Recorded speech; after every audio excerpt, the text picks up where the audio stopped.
Giulietta! Giulietta! Ma perché quella ragazza tarda sempre? L'entrata in scena in ritardo è sempre la cosa più esilarante. Allora, eravamo di spettacolo, no? E c'eravamo in scena io e la Madonna Capuletti, che è la mamma di Giulietta, che non ci potevamo vedere, cioè lei non mi poteva vedere.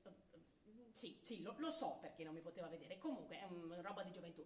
Eravamo in scena e lei mi fa: Balia, dov'è mia figlia? Era tutta calante, stonata, fuori ritmo, lei talenta, cercala e dille di venire da me. E io, insomma, ho detto tutte quante le mie battute e finivo: dov'è questa figliola? Giulietta, dove sei? E doveva entrare lei, Giulietta, e dire: che c'è? Chi mi chiama? Tua madre! E invece niente. E io tengo un po' sulla cosa, no? Improvviso: oh Giulietta, farfallina, dove sei? E quell'altra che sudava. E io ho guardato in quinta di qua, ho guardato in quinta di là e non c'era nessuno. E allora ho pensato: che cosa faccio? E c'era lì la mamma Capuletti, la cagna, che mi stava davanti, antipatica, cattiva. Allora sai che cosa ho fatto? Ho detto: beh, io vado a cercare Giulietta, e l'ho lasciata lì a balbettare perché non era neanche capace di improvvisare. Cagna 2 volte. Giulietta! Giulietta! Ma perché quella ragazza tarda sempre? Segui il ritmo, lo dico sempre, fai la tua parte crea il tutto.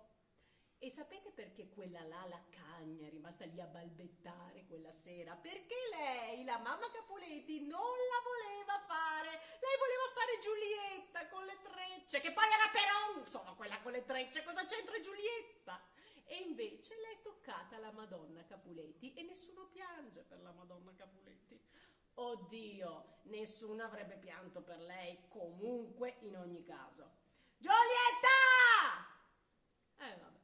Mi tocca aspettare qui, andare un po' fuori copione, non in pausa, che non si chiama la pausa quando sei in scena, non si chiama aiuto, sei lì e te la devi giocare fino in fondo, cercare un altro modo di fare la tua scena, il tuo teatro, e riprendere poi mai uguale il filo del discorso quando arriverà Giulietta, quando arriverà il tempo di recitare ancora.